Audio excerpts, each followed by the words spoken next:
Yeah, I mean, you don't ever want to assume anything in life. Nothing is guaranteed, sort of, for this moment to be here. Paige Bueckers can't save WNBA ratings. ESPN in full damage control. Paige Bueckers who? The 2025 WNBA ratings just got cut in half without Caitlin Clark, and ESPN is scrambling to hide the wreckage. They flood the screen with bright graphics, cherry-picked peaks, and pumped-up demos. But the hard truth is simple. The average telecast plunged from 1.4 million sets of eyes last year to barely 700,000 this spring. Half the crowd vanished. The instant Clark stepped off college hardwood, and no glossy montage can fill those empty seats. Angel Reese sees the numbers and she snaps. Mid-show on the Beyond the Arc podcast, she bangs the desk so hard the mic pops, shouting that the league never needed Clark hype anyway. Her rant floods social feeds in seconds, wide eyes, clenched fists, and a stream of blame, aimed at coaches, refs, and yes, Clark herself. Viewers call it a meltdown. Sponsors call their lawyers. Within 2 sunsets, the fallout is brutal. HyperShoe freezes a $2 million sneaker rollout. A national soda brand strips her face from spring ads. Even Chicago's front office releases a short line. We are reviewing recent conduct that violates team image guidelines. The message is clear. Reese is radioactive. Then the leak drops. A zip file lands on every sports desk in America. 9 emails and 4 phone logs that prove Reese pushed a false story claiming Clark's camp-fed trolls to harass her family. The timestamps don't lie. She wrote the claim before the first harassing post even existed. Screenshots show her telling a PR aide, "If we spin this right, Clark looks dirty and I get sympathy clicks." The press eats it up and social media erupts again, this time against Reese. Clark's legal team moves fast. On Monday morning, they file a defamation suit in Cook County Court. The complaint runs just 12 pages and ends with a knockout punch. 2 arena security clips where Reese whispers, "I know it's fake," moments before repeating the story to reporters. The judge sets an expedited hearing, calling the evidence overwhelming on its face. In court, the defense lasts 7 minutes. The first witness, an arena tech, confirms the footage is unedited. The second witness pulls phone tracking, data that places Reese in the room where the emails were drafted. Reese's lawyer fumbles, the gallery gasps, and the judge orders an immediate ruling. Reese must issue a public apology, pay damages, and cover Clark's fees. Brands waste no time. Nike posts a full-page salute to Clark's unshakable integrity. Gator Fuel tweets that honesty wins every game. The WNBA issues a statement praising transparency and athletes who uplift, not tear down. Notice whose name is missing? Reese's. Meanwhile, Clark hosts a youth clinic streamed on the league's own channel. Viewers spiked to 1.3 million, almost the same crowd ESPN just lost. Comment lines glow with parents thanking her for keeping the game classy. Reporters ask Clark about the verdict. She keeps it short. Facts spoke for themselves. Reese, now without her biggest deals, posts a shaky phone video claiming she'll come back stronger. Likes stall at a fraction of her usual count. Rumors swirl that her team is shopping trades, but interest is thin. One insider sums it up. No front office wants drama that big and numbers that small. The season pushes on. Ratings creep upward, but only when Clark headlines a matchup. Every graphic, every highlight reel circles back to her deep threes and no-look dimes. ESPN drops the Paige Bueckers placeholder hype and pivots to non-stop Clark coverage, desperate to claw back viewers. Fans forget Paige's name. The chant is Caitlin from baseline to nosebleed, and Angel Reese. The camera finds her on the bench, shoulders slumped, as a fresh wave of boos rolls across the arena. The scoreboard isn't the only thing against her. The court of public opinion has already called game. They say villains write their own downfall. Reese tried to bury Caitlin Clark with lies and spin, but she dug her own hole instead. Now she watches from the sidelines while Clark's legend keeps growing, one pure jump shot at a time. The tipping point, Caitlin Clark's impact. The moment Caitlin Clark started sinking impossible shots with ice-cold precision, women's basketball entered a new era. Her flair for the dramatic, rapid-fire three-pointers, buzzer beaters that left crowds gasping, turned even casual onlookers into fanatics overnight. Ratings for her Iowa games shot through the roof. Suddenly, highlight reels were going viral on social media, with millions of extra eyes tuning in. Curious about this player everyone seemed to be raving about. Some called it the Caitlin Clark effect, a wave of attention so massive it felt like the entire sport had been catapulted forward. It wasn't just about the stats, though those were mind-blowing enough. It was her swagger, her electric energy, and the sense that anything could happen the moment she stepped on the court. Traditional sports pundits marveled at how quickly she turned an often overlooked corner of college basketball into primetime conversation. The draft numbers they don't want to talk about.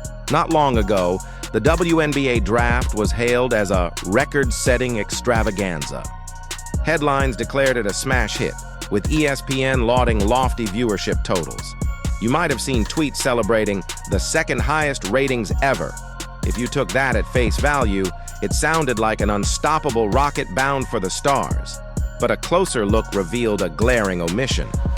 Last year's broadcast, buoyed by the Caitlin Clark mania, drew nearly twice as many viewers. So where did those millions of onlookers vanish to in the span of just one season? Network segments rarely mentioned this baffling drop. Instead, many outlets favored comparisons to 2 or 3 years ago, conveniently skipping over the year that boasted nearly double the audience. Critics jumped on this discrepancy, accusing ESPN of peddling a selective narrative to keep the hype alive. On social media, memes about the Thanos snap started trending, joking that half the fans had been wiped away with the flick of a cosmic finger. ESPN's narrative and controversies. When it comes to sports storytelling, ESPN stands at the summit. With that power comes the ability to shape entire conversations, even rewriting the narrative around plummeting ratings into an uplifting tale of sustained growth. If you watched ESPN's coverage around the draft and the women's tournament, you probably noticed how they emphasized certain numbers: peak viewership, demographic gains, or year-over-year improvements that conveniently excluded last year's astonishing figures. Insiders suggest that ESPN has deep financial and strategic stakes in showcasing women's basketball as a triumph. Advertisers and sponsors have shown a growing interest in the female sports market, and ESPN has every incentive to keep that enthusiasm rolling. Some speculate that high-profile sponsorship deals hinge on the promise of an upward trajectory, not a jarring downturn. So if last year's data threatened that narrative, those details might get quietly swept under the rug. Paige Bueckers, successor or media-created mirage. Ever since Paige Bueckers burst onto the scene at UConn, she's been lauded as a once-in-a-generation talent. Her court vision, scoring prowess, and charismatic personality seemed destined to carry women's basketball forward. Then came the injuries, the layoffs, and questions about whether she could regain her dominant form. All the while, sports commentators hyped her as the next focal point, ready to keep that Caitlin Clark-fueled momentum alive. But if you were hoping for a seamless handoff, the numbers tell a more nuanced story. Even when Paige returned, her games garnered respectable attention, but not the across-the-board explosion that happened with Caitlin. Some fans argue that Paige was introduced to mainstream audiences at a disadvantage. Clark had already captured the spotlight and overshadowed nearly everyone else. Others say the hype around Bueckers was primarily a marketing ploy, ESPN and brand partners seeking a new face to cling to in case the Clark effect went off the radar. The media machine and fan perceptions. In an age where data can be sliced and spun in infinite ways, fans have grown wary of trusting any single source outright. The narrative around women's basketball might be as much about brand management as it is about the sport itself. ESPN's coverage shapes public perception, yes, but fans are increasingly turning to independent voices, data analysts, and community-driven discussions to find the full picture. Across podcasts, YouTube channels, and online forums, supporters and critics alike share statistics, personal anecdotes, and theories about the future of the WNBA. Some remain hopeful, seeing growing crowds at college arenas and new interest from mainstream sponsors as clear evidence of progress. Others remain skeptical, pointing to the glaring drops whenever certain stars aren't involved. They argue that real sustainability requires a broader approach, one that fosters multiple compelling storylines instead of banking on a single face of the franchise. The truth beneath the headlines, from Caitlin Clark's mesmerizing takeover to the convoluted draft ratings, from ESPN's triumphalist broadcasts to Paige Bueckers' uncertain return, the world of women's basketball has never felt so vibrant or so perplexing. On one hand, you have undeniable signs of progress, more eyes tuning in, growing public enthusiasm, and players transforming into cultural icons. On the other hand, a persistent question looms. How much of this success is genuine and how much is fueled by hype that overlooks inconvenient facts? By examining the latest draft ratings, you saw how swiftly networks can shift the spotlight away from a steep drop in viewership. By delving into the Paige versus Caitlin conversation, you witnessed how easily the hype can overshadow actual data. And by following the rumors of expansion and behind-the-scenes disputes, you glimpsed the tensions that might still erupt. Ultimately, the future of women's basketball may rest on its ability to expand beyond one or two superstars and cultivate a league-wide culture of competitive storylines.